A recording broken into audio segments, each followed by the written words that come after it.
Les entrepreneurs et les entreprises doivent gérer une grande quantité de contacts, que ce soit pour de la prospection, pour trouver des collaborateurs ou bien tout simplement pour maintenir leur réseau. Ce qui peut être difficile si on n'a pas un système en place qui est bien efficace. Le CRM, Customer Relationship Management, c'est une stratégie qui permet aux individus ou aux entreprises de gérer un petit peu leurs relations en fait avec des clients ou des clients potentiels. Je m'appelle Lou, je suis consultante certifiée Notion et dans cette vidéo, je vais vous montrer comment gérer justement efficacement vos contacts dans Notion. Dans un premier temps, je vais vous montrer un modèle que j'ai créé pour vous, un modèle de CRM, et ensuite, je vous montrerai comment fonctionne une extension qui s'appelle People to Notion et qui permet d'importer des contacts LinkedIn et Twitter dans des bases de données Notion. Alors, la première question qu'on peut se poser, c'est pourquoi utiliser Notion et pas un outil spécialisé? Il y a des outils comme HubSpot ou Salesforce qui sont des outils spécialisés et qui ont des fonctionnalités plus poussées. Il y en a qui font de l'emailing, du tracking, un suivi des performances, mais si vous n'avez pas besoin d'un tunnel de vente aussi complexe, peut-être que Notion peut être une solution à envisager. Certes, il est moins puissant qu'un logiciel SaaS spécialisé, mais il va permettre de gérer les champs qui sont nécessaires pour la gestion de vos contacts à vous. Tout ça, ça va dépendre de l'échelle de votre structure. Est-ce que vous l'utilisez individuellement ou en entreprise? Un autre avantage, c'est le tarif. Sur des logiciels CRM, le tarif peut monter assez haut selon le nombre de contacts, alors que sur Notion, il y a vraiment juste à payer l'abonnement Notion et de faire une base de données à l'intérieur. En plus de ça, Notion permet de centraliser beaucoup d'informations. Alors si par exemple vous faites votre gestion de projet sur Notion, ça va permettre par exemple de faire une relation entre vos projets et vos contacts et donc de suivre tout ça. Par exemple, si chaque client a sa page Notion, vous pouvez aussi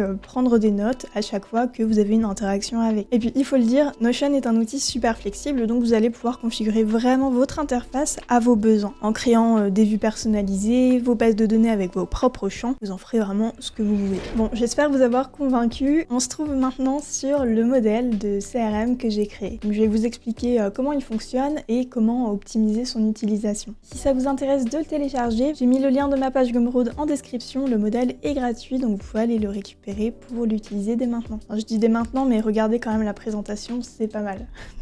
Drôle. Je me cringe moi-même, des fois c'était... Alors ce modèle il tourne autour de 3 bases de données. Les contacts, les entreprises et le suivi des opportunités. Ces 3 bases de données, elles sont liées entre elles, c'est-à-dire qu'il y a une propriété relation qui crée un lien entre les bases de données pour qu'elles puissent avoir des références entre elles. Dans la vue tous les contacts que vous avez rentrés sont classés par ordre alphabétique des noms de famille et vous avez tout un tas de propriétés que vous allez pouvoir leur assigner pour personnaliser les fiches. La première va être les étiquettes. C'est ici que vous allez pouvoir un petit peu catégoriser les gens et mettre dans des boîtes. Mais c'est pas pour faire du jugement, c'est pour plus tard peut-être faire des filtres et pouvoir les retrouver selon le domaine dans lequel ils travaillent. Ici, il n'y a pas encore de filtre. Mais si vous souhaitez par exemple classer que les personnes dans ce tableau qui ont l'étiquette digitale, vous allez pouvoir cliquer ici sur filtrer et dans l'étiquette vous choisissez le filtre digital. Si jamais ça peut vous permettre de retrouver des personnes plus facilement et donc de faire un petit peu de tri pour trouver les bonnes personnes. Une fois que vous avez fait votre recherche, vous pouvez cliquer sur réinitialiser pour que tous vos contacts s'affichent à nouveau. La deuxième colonne, ça va être le nom et prénom, donc bon, ça rien de compliqué. Ensuite, on a le poste, qui est un champ texte que vous pouvez remplir à la main. L'entreprise, c'est une relation qui est liée justement à la base de données entreprise. Ensuite, vous pouvez rentrer les contacts, email, téléphone. Il n'y a pas de propriété plus précise. Après, il y a aussi la possibilité de mettre des adresses, un fax peut-être, si ça existe toujours. Non, ça n'existe plus.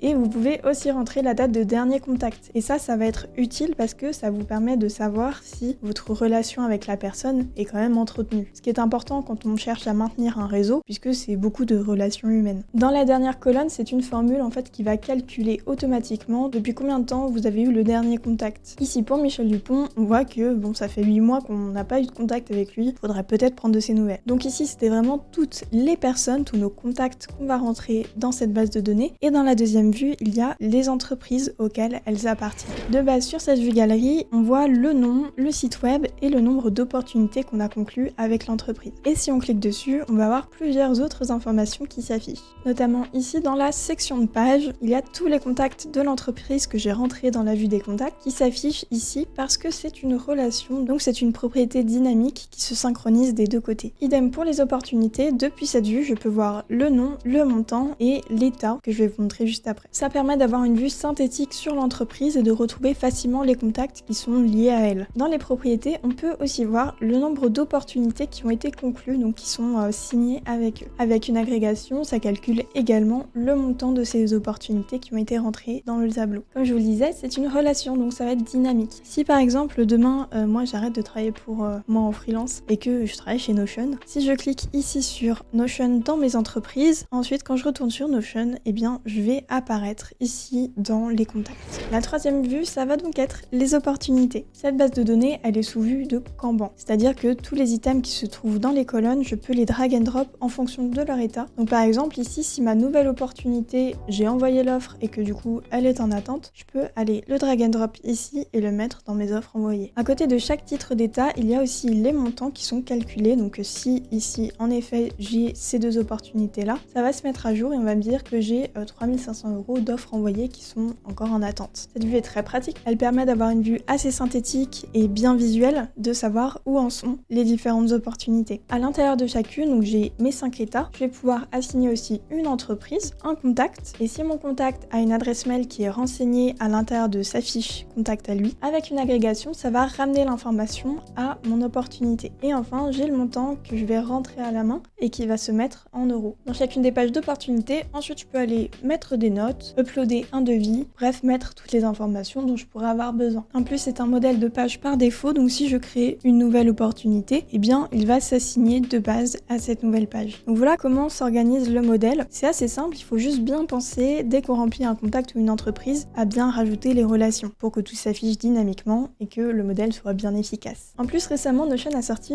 une fonctionnalité de bouton que j'ai mis en place ici dans le haut du modèle et qui permet de rajouter rapidement un petit peu un raccourci de contact d'entreprise ou d'opportunité. Donc par exemple, si je clique sur nouvelle entreprise, ça va me créer une entrée et ici, eh bien, je vais pouvoir rentrer les informations de l'entreprise en question. Alors maintenant que vous savez comment fonctionne le modèle, je vais vous montrer une extension qui s'appelle People to Notion qui a été développée par Super Creative et que je trouve super utile pour importer rapidement vos contacts. L'extension permet, comme je vous le disais en début de vidéo, d'importer depuis LinkedIn ou Twitter et là on va faire LinkedIn pour l'exemple. La première chose qu'il faudra faire quand vous aurez installé l'extension, je vous mets le lien en commentaire de l'extension, c'est une extension Chrome et une fois que vous l'aurez installée, il y aura plusieurs choses à faire pour la mettre en place. La première chose, ça va être de connecter votre Notion et de donner les permissions à l'extension pour qu'elle puisse modifier des choses et ajouter les contacts. En l'occurrence, si vous avez pris le modèle que je vous ai montré, vous pouvez sélectionner cette page dans les pages que vous autorisez l'extension à visualiser. Une fois que c'est fait, vous allez connecter les propriétés. D'abord, on va choisir dans quelle base de données est-ce qu'on va faire la connexion. Et comme on va importer des personnes, on va choisir les contacts. Dans le nom, moi je vais choisir la propriété prénom et nom. La localisation, alors moi je ne m'en sers pas, je l'ai pas mise dans le CRM, mais si vous voulez l'ajouter, il faut créer une nouvelle propriété texte et ensuite vous sélectionnez dans la nouvelle propriété que vous avez faite. Idem pour l'entreprise, mon modèle marche sur des relations, donc je vais les ajouter à la main. Pour le titre du job, donc le poste, ici je choisis le poste, la propriété qui s'appelle comme ça. Ensuite j'ai créé une propriété URL que j'ai appelée profile URL, donc que j'ai lié à ça. Et il y a aussi la bio qui permet d'importer toute la partie info d'un profil LinkedIn. Quand j'ai configuré tout ça, je clique sur sauvegarder la configuration et ensuite on va aller sur LinkedIn. Ici je vais prendre le profil de Ben Leng qui est le Head of Community chez Notion et qui s'occupe notamment des ambassadeurs et des consultants certifiés. Donc comme vous pouvez le voir, sur son profil maintenant j'ai un bouton violet qui s'affiche et qui dit Add to Notion. Et c'est en cliquant sur ce bouton que ça va sauvegarder le profil dans ma base de données et soit je l'ouvre dans Notion, soit je peux retourner sur mon modèle. Et voilà, je suis de retour sur le modèle et on peut voir que Ben a été ajouté. Et quand j'ouvre son contact, je vais pouvoir voir donc son post, le lien vers son profil LinkedIn et sa bio, qui est donc toute cette partie qui est ici et que souvent les gens remplissent sur leur profil LinkedIn quand ils poussent bien le truc. Donc ça me permet d'avoir un petit peu d'informations aussi sur eux. Ce qui est aussi sympa, c'est que l'icône de la page, ça va être la photo de profil de la personne sur LinkedIn. Donc voilà, c'est une façon très rapide, très simple et je trouve un petit peu quand même optimisée de sauvegarder vos contacts dans Notion. Si vous connaissez Save to Notion, c'est un peu le même principe, hein, sauf que là c'est